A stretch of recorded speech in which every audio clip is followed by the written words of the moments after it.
Toc, toc, toc, ya estamos aquí en un nuevo video. Vamos a ver al secretario de Hacienda defender el Plan Nacional de Desarrollo. Es el nuevo presupuesto para el siguiente año.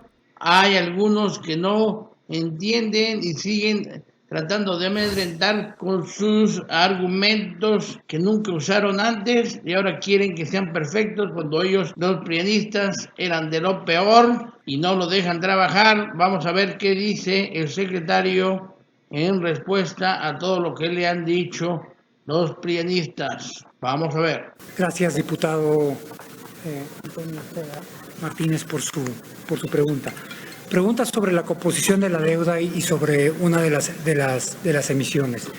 En realidad la respuesta es muy sencilla y quisiera empezar por hacer un planteamiento de los grandes números hacia abajo.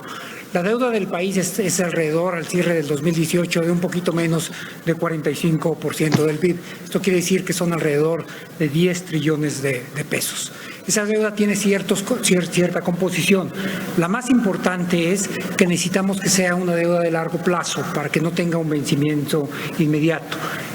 La segunda es que sea una deuda que es fundamentalmente en pesos para que no tengamos un riesgo de tipo de cambio. Y la tercera es que sea a tasa fija. Estas son las características. Sin embargo, a lo largo del año hay bonos que se están venciendo y bonos que se están refinanciando. Déjeme darle una pregunta. Si hubiera, por ejemplo, darle un ejemplo, si hubiera, por ejemplo, alrededor de 15,000 millones de pesos en CETES que se estuvieran venciendo, y los CETES son instrumentos que tienen menos de un año, y nosotros emitiéramos otros 13,000 millones de pesos, lo que estaríamos haciendo con esos 13,000 millones de pesos, estaríamos liquidando parte de los 15,000 millones de pesos y en realidad habría un desendeudamiento neto de 2,000 millones de pesos. Déjeme ahora referirme al programa específico que usted se refiere. De hecho, la deuda a lo largo de los primeros meses no solamente no ha aumentado, sino que ha bajado. A junio de este año, y esto lo pueden ver ustedes en el informe trimestral que les enviamos, la deuda como porcentaje del PIB era temporalmente de alrededor del 42% del PIB. Déjenme hacer un par de aclaraciones adicionales. El Banco de México no da el apoyo a la deuda, no hay una garantía, solamente es el que le ejecuta. Todas las operaciones de deuda se hacen a través de un banco. Cuando nosotros hacemos una operación en dólares, la debemos hacer a través de un banco de inversión en Europa, en Estados Unidos, etcétera, o a través de bancos o cuando es en México, nuestra gente es el Banco de México. El programa al que usted se refiere, Banco de Desarrollo, tiene una mezcla de 3 destinos. Los destinos tradicionales de inversión pública, los destinos que van asociados a la banca de desarrollo, y hay una forma muy específica en que se contabiliza el endeudamiento en la banca de desarrollo, que tiene que ver con los bancos, en los cambios en el patrimonio, porque todos los bancos, incluyendo los bancos de desarrollo, se apalancan para poder prestar. Y finalmente los temas de refinanciamiento. No vamos a incrementar la deuda por arriba de lo que estaba previsto. Aprovecho para hacer una aclaración adicional. Usted hacía referencia a si la tasa de interés que recibimos en estos bonos es alta, decía usted, porque son bonos basura. Hay una definición muy técnica y muy específica de lo cual es un bono basura en la jerga económica. Un bono basura es un bono que tiene un grado menor al grado de inversión, y los bonos de nosotros todos tienen grado de inversión y están bastantes niveles arriba del grado de inversión.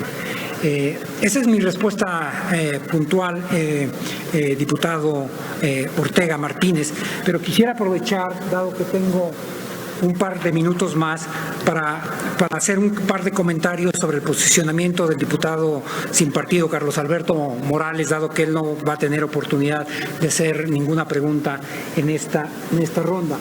Y el diputado Carlos Alberto Morales hacía una serie de preguntas que estaban orientadas hacia los recursos para la reconstrucción y del programa de reconstrucción, y decía que eran recursos mínimos.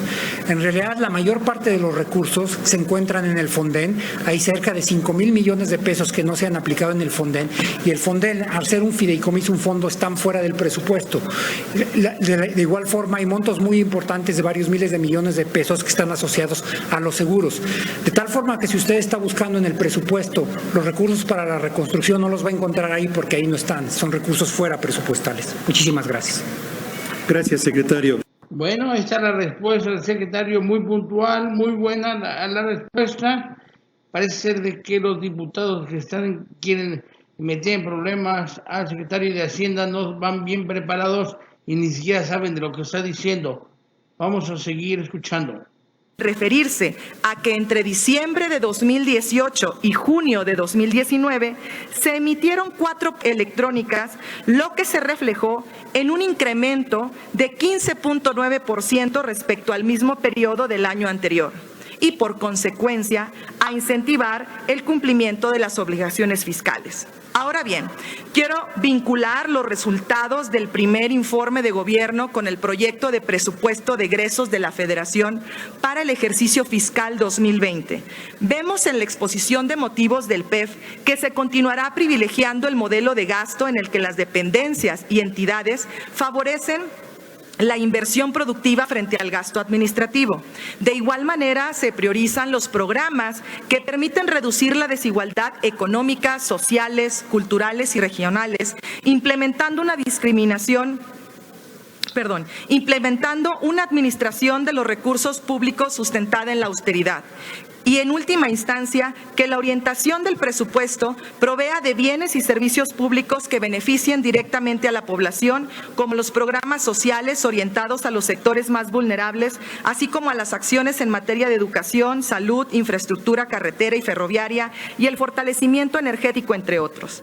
Por lo tanto, señor secretario, me gustaría saber con precisión ¿cuáles son las acciones concretas que se tomaron para mantener finanzas públicas sanas y a la vez detonar crecimiento, desarrollo y bienestar? ¿Y cuáles son las que tienen previstas para el siguiente año? Le agradezco, señor secretario, de antemano sus respuestas. Ahora vamos a ver la respuesta del secretario a la pregunta de la diputada del Partido Verde. Esa mecánica es de que los de las bancadas opuestas hacen las preguntas y él responde. Vamos a ver al secretario. Para dar respuesta tiene la palabra el secretario Herrera Gutiérrez, hasta por 5 minutos. Gracias por su pregunta, diputada Zulma Espinosa Mata. Efectivamente, el presupuesto de egresos no tiene que ser solamente un listado de gastos, sino tiene que apuntar hacia grandes objetivos. Y los que usted señala y sobre los que hace su pregunta específica son los temas de crecimiento, de desarrollo y bienestar, están en el corazón de lo que nosotros quisiéramos hacer. Déjeme empezar primero cuál es el diagnóstico que nosotros vemos en términos de crecimiento. Cuando uno observa la trayectoria de crecimiento de cualquier economía, no nada más de la mexicana, va a encontrar dos características. Una que es una tendencia que nos indica cuánto está creciendo un país determinado a lo largo de los años, y otra es el ciclo económico, es decir, los países tienen una media de crecimiento, pero a veces crecen por arriba de eso, a veces crecen por abajo de ello. Le doy un ejemplo, probablemente el ejemplo más dramático es el que se dio en el periodo del presidente Zedillo.